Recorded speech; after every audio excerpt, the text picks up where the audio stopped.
2005. A revolution is underway in the video game industry. One of those pivotal moments in time that radically changes everything. What's behind the shakeup? A certain Resident Evil 4. I still remember the day when, in the company of my father in a video game store, my 8-year-old eyes were drawn to this video game cover depicting a sinister red forest and the silhouette of a strange man holding a chainsaw. Nothing like I've ever seen so far, but the title of this game, on the other hand, was very familiar. This was a Resident Evil game. On the back cover, the first thing you could read was a name, Leon S. Kennedy. A name I was obviously already familiar with, as my father had already introduced me to the Resident Evil franchise through Resident Evil 1 and especially Resident Evil 2 on PlayStation. But what really piqued my curiosity was the presence of this enigmatic female figure. A woman in red. Could it be? No, it's impossible. She's dead. Or is she? Use this! Ada, is that you? Ada! Now keep in mind, this is 2005. We didn't have internet at home and I knew absolutely nothing about RE4 yet. The good spoiler-free days. If I still had any doubts about the identity of this woman in red, this scene dispelled them all.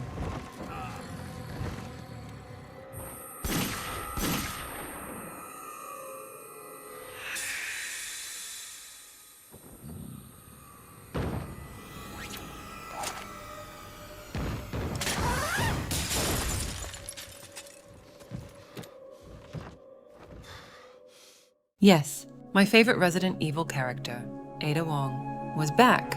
Not only was she back, but she also was even more amazing.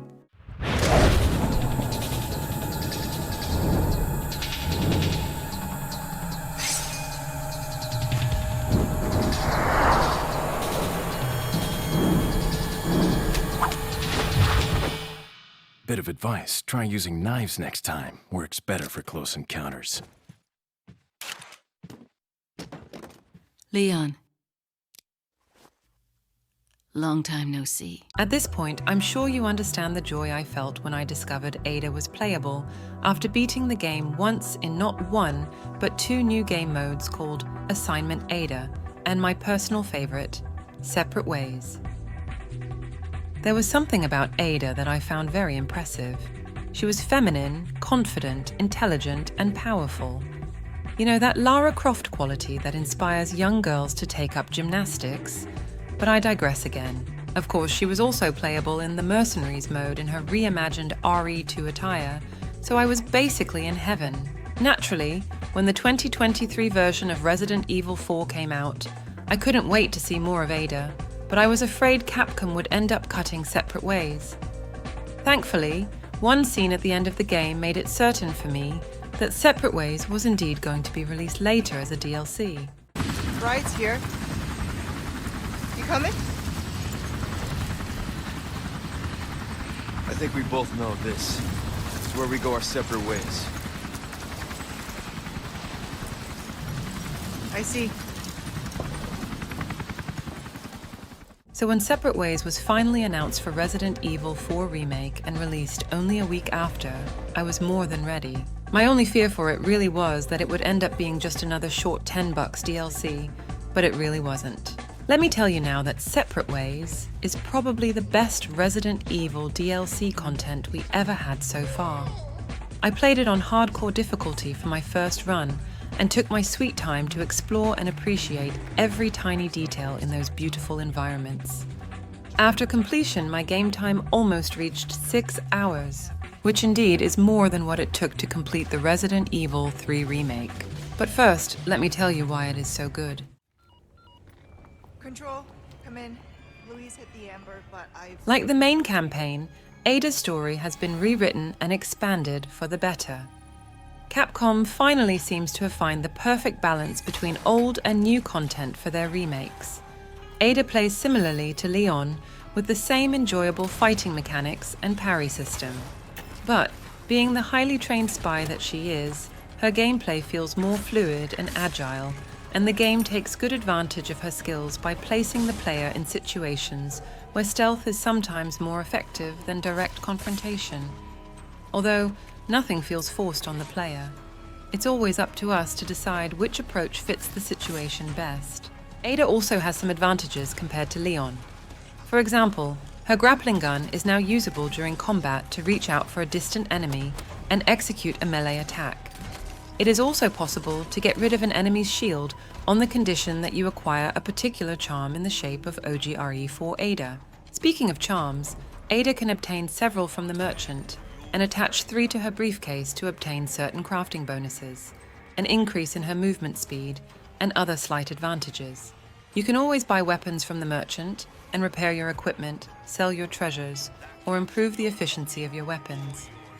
This was not the case in the original Separate Ways. Good old merchant is even hiding some gear from Leon just to sell them to Ada. How adorable is this?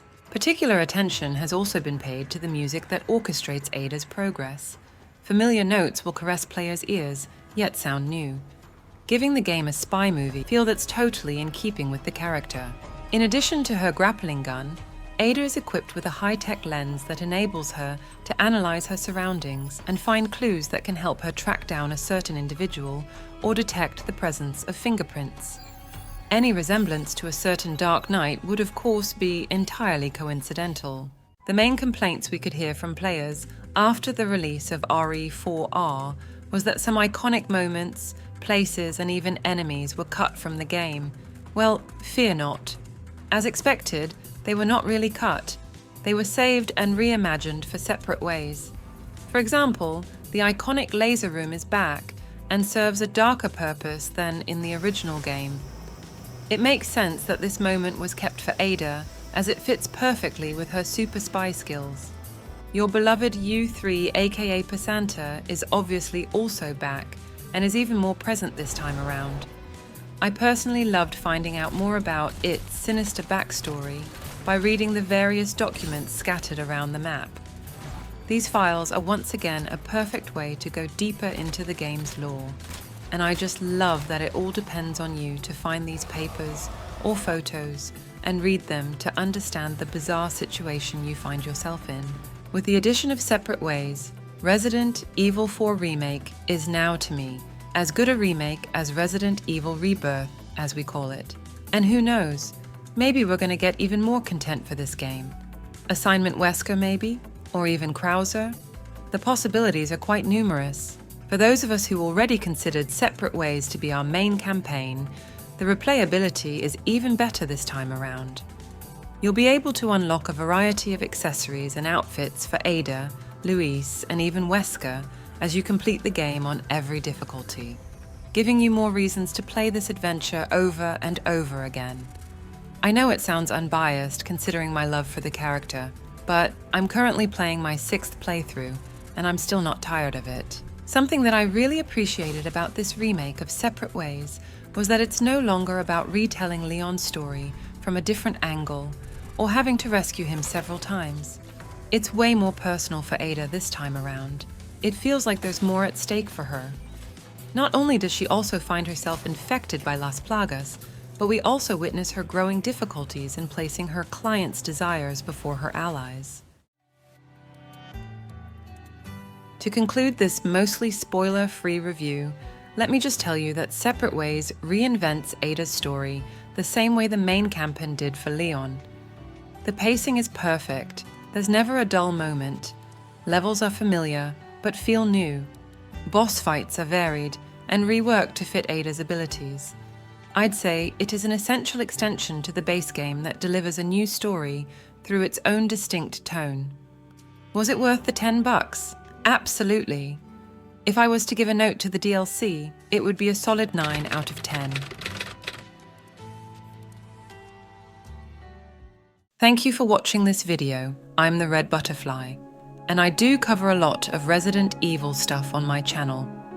If you wish to support me, please consider subscribing, liking, and sharing this video.